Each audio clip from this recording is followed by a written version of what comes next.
Yeah, this is for everybody. Love somebody. Not MalawiMusic.com. Nyimbo za Malawi.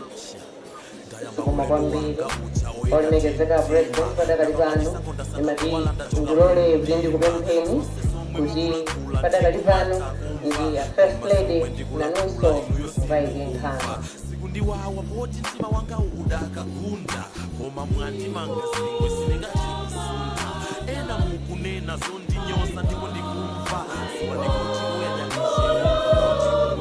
ndikadadziwa kumandikonda mwina singadabira mukananena musandisowa mwina singadabiva chikondi chanu ndikatisowa ndendinangosasika mwina moyo ukasita kwina kotikakafika imfa ina imafuta sikuimaika munalinane zoziloni pano ndinenapika ndikadadziwa zikachonjina ngadasasika ndiye sakuye anandikonda ndikupanga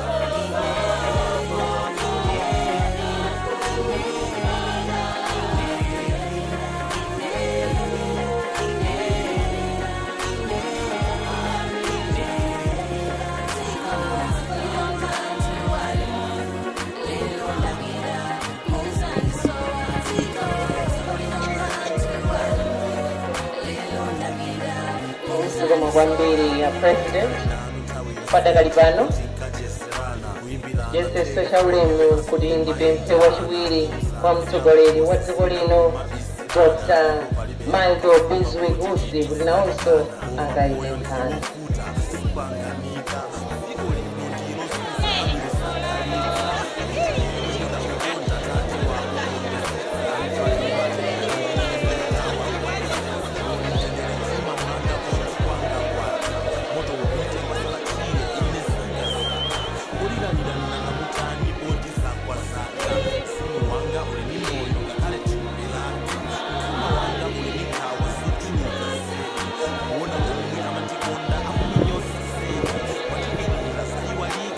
padakali pano ndipemphe Justice Chikopa amene ndi Deputy Chief Justice iwo ayika limodzi ndi olemekezeka Lilian Patel amene akuyimirira nyumba ya malamulo